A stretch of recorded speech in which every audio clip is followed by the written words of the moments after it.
आपण पाहत आहात अर्वाचीन महाराष्ट्र न्यूज. उत्तर महाराष्ट्रातील नामांकित अशा बचाव क्लासेसचा इयत्ता 10वीच्या विद्यार्थ्यांसाठी अत्यंत आवश्यक असा करिअर गायडन्स सेमिनार परशुराम सायकेळकर नाट्यगृहात मोठ्या उत्साहात पार पडला.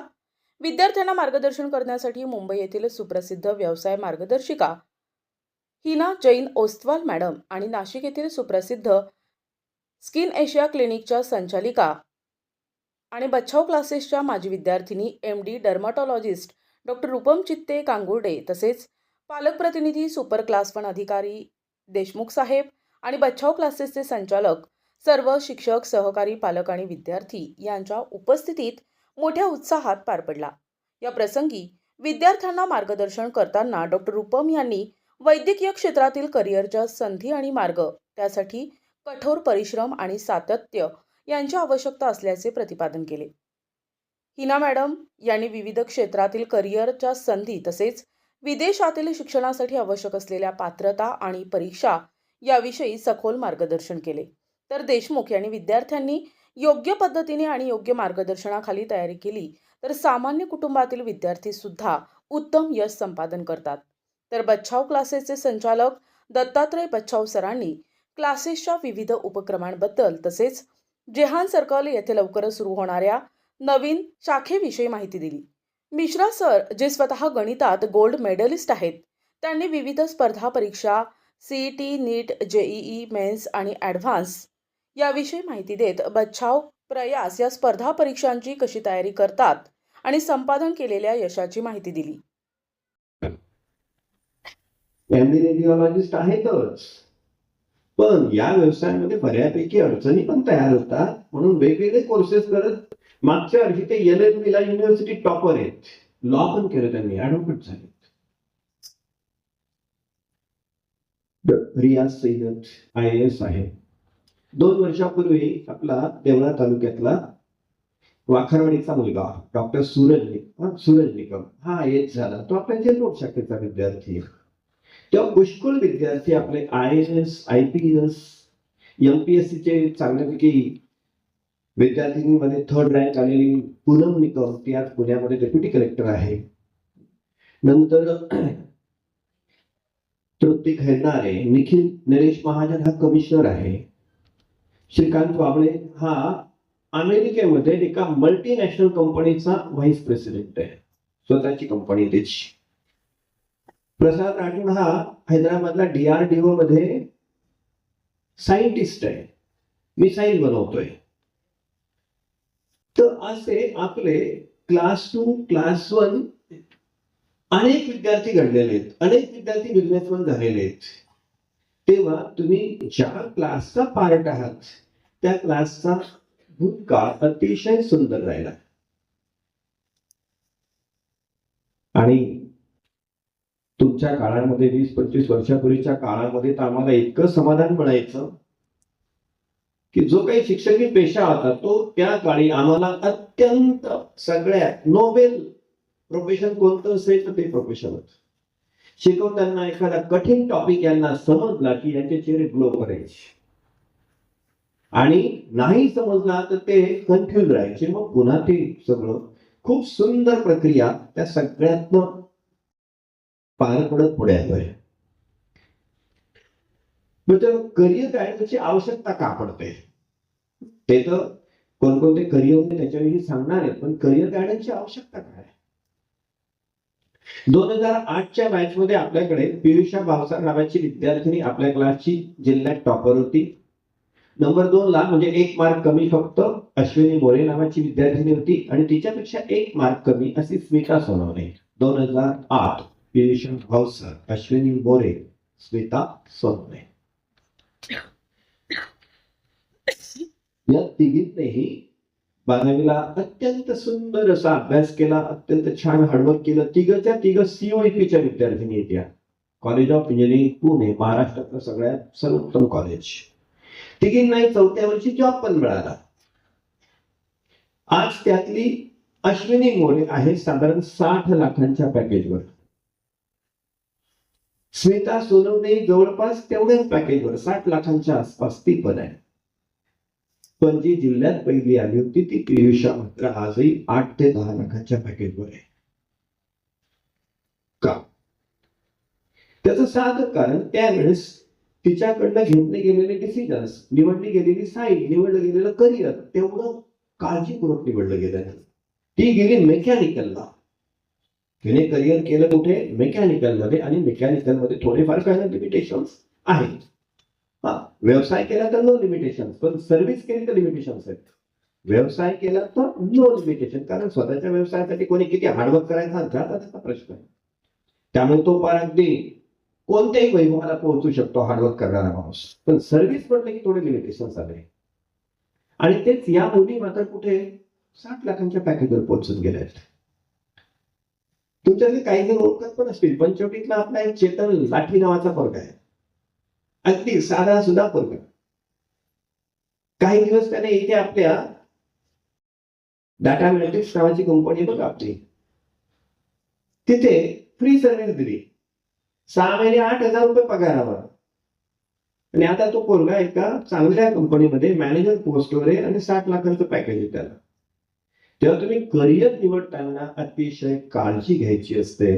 आणि अशी कितीतरी उदाहरणं आहेत आपल्या क्लासमधनं बाहेर पडलेली, की उन्नती गोरे नावाची विद्यार्थिनी, तिचं 4 वर्षापूर्वी पॅकेज होतं 3 कोटीचं अमेरिकेमध्ये.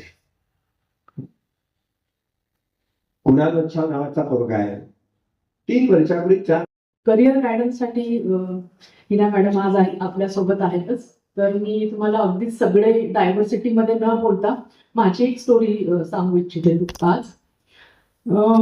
एक्झाम्स देत आहेत त्या नव्हत्या, फक्त आम्हाला एक सायन्स प्रॅक्टिकल असायचं. रेस्ट एव्हरीथिंग वॉज थेरी, सगळं थेरी पेपर्स असायचे आमचे तेव्हा. सो स्कोर्स डिफिकल्ट असायचे आणि तो 90+ was that time very difficult. आणि ज्यांना मिळत आहे म्हणजे त्यांना चांगल्या ऍडमिशन्स पण मिळायच्या तुमच्या 11th आणि 12th साठी.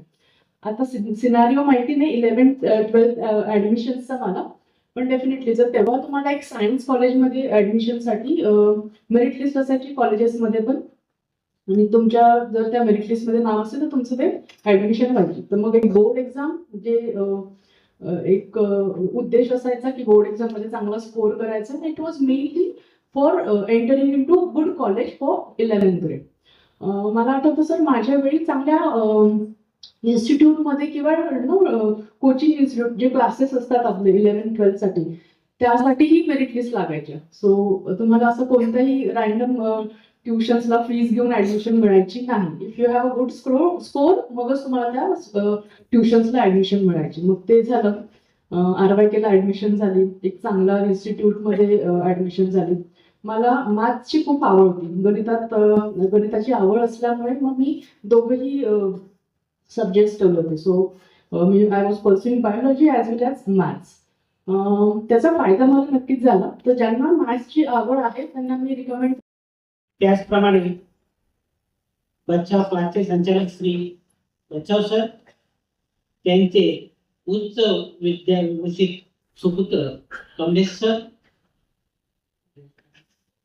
आणि मयूर सर. सुरुवातीला असं म्हटलं जातं शिक्षणाचे सौंदर्य संस्कारात लपलेले असतं, संस्काराचे सौंदर्य आचरणात लपलेलं असतं, आणि आचरणातील सौंदर्य समाज जीवनात प्रकट होत असतं. असं संस्कार आणि व्यक्तिमत्व घडण्यासाठी करिअर मार्गदर्शन हे गरजेचं असतं. करिअर मार्गदर्शन हे गरजेचं असतं. जीवन जगत असताना आपला मुलगा मुलगी 10वी 12वीला आले तर पालकांना मोठा प्रश्न पडतो, पुढे काय करायचं, पुढे काय होईल, कसं होईल. विद्यार्थी मित्र हो, तुम्हाला मी आजचं धावतं जर बघितलं तर मी आज वन विभागात वरिष्ठ पदावर कार्यरत आहे. माझी सध्या पोस्टिंग नागपूर येथे आहे, सुपर क्लास 1 ऑफिसर म्हणून मी कार्यरत आहे. ज्यावेळेस आम्ही भरती प्रक्रिया आयोजित करतो, एक साधं वनरक्षक पद असतं आमच्याकडे, ते म्हणजे पोलीस कॉन्स्टेबल सारखं पद असतं. ज्यावेळेस आम्ही तिथं असतो तर त्यावेळेस तुम्ही बघितलं जातं तर MTech पर्यंत विद्यार्थी त्या वनरक्षक पदासाठी अप्लाय करतात. विचार करा, ज्यावेळेस एवढं उच्च विद्याविषयी असे विद्यार्थी ज्या ठिकाणी येतात तर कशी परिस्थिती आहे अशी आज असं तुम्ही समजून घ्या आज परिस्थिती काय आहे. तुम्हाला एवढंच मी म्हणेन अशा धावत्या जगात आपण कुठं चालणार आहोत पुढे याचं स्वतःला तुम्ही भान ठेवावं आणि आपल्या आई वडिलांना फसवू नये. अभ्यास हा आपणच स्वतः करावा कारण आई वडिलांनी सांगावं आणि अभ्यास करावा त्याला अर्थ नसतो. माझ्या जीवनात मी जेव्हा 10वीला होतो तेव्हा मला 2 प्रश्न माझे चुकीचे झाले होते. तेव्हा मला 4 छड्या हातावर मिळाल्या होत्या. तर चंद्रशेखर आझादांना वीरमरण का प्राप्त झालं मागच्या समारंभात मी तो बोललो होतो पहिल्या महाविद्यालयाचं तात्कालिक कारण काय होतं. पण मला जेव्हा विचारलं चंद्रशेखर आझादांना वीरमरण का प्राप्त झालं त्यावेळेस मला काय होतं मला गौरव वेचायला जायचं होतं आणि त्याच दिवशी माझं हे होतं गौरव वेचल्याशिवाय पुस्तकं वया आम्हाला मिळत नसायचं. तर मला त्या दुसऱ्या दिवशी मला सांगता आलं नाही सरांनी मला 4 दिवस बोटं दुखले. त्याच्यानंतर दुसऱ्या दिवशी तो आला तर सरांना मी सर म्हटलं माझा आज पाठांतर घ्या ते मी वेळ गेली. वेळेला खूप महत्व आहे. आज सुद्धा तो प्रश्न माझ्या मनात आज 20-25-30 वर्ष झाले चंद्रशेखर आझादांना वीरमरण का प्राप्त. चंद्रशेखर आझाद आपल्या जुन्या मित्राला भेटण्यासाठी आला. करियर के बारे में जब हम नेक्स्ट बात करते हैं तो ऐसा एक करियर ऐसा एक व्यवसाय हमको चुनना चाहिए और आज ऑलमोस्ट सभी बच्चों के पास ये अपॉर्चुनिटी भी है कि वो एक ऐसा करियर चुन सके जो ना सिर्फ उन्हें फाइनेंशियल स्टेबिलिटी दे मतलब जो ना सिर्फ उन्हें पैसे कमाने का एक जरिया हो बट ऐसा भी जिसे वो सच में पसंद करते हो जिसमें उनकी निपुणता कुशलता कौशल्य हो और जिसमें आगे जाके अपॉर्चुनिटीज भी हो. कुछ सालों पहले के जो करियर्स हैं वो आज दे आर आउटडेटेड. जैसे टाइपिस्ट करके एक करियर हुआ करता था कई 30-25-40 साल पहले. आज वो करियर है ही नहीं. We do not have any typist because computers took over. Computers के आने की वजह से काफी व्यवसाय जो है वो आउटडेटेड हो गए.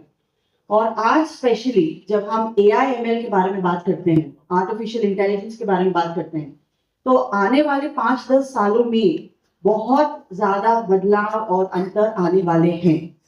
इसलिए अभी जो सारे बच्चे यहाँ पर मौजूद हैं जो 9वीं में हैं या 10वीं में हैं 11वीं में जाने के बारे में सोच रहे हैं और 11वीं में जाने वाले हैं ये बहुत ही सही समय है. संजय हिरे, अर्वाचीन, महाराष्ट्र न्यूज, नाशिक.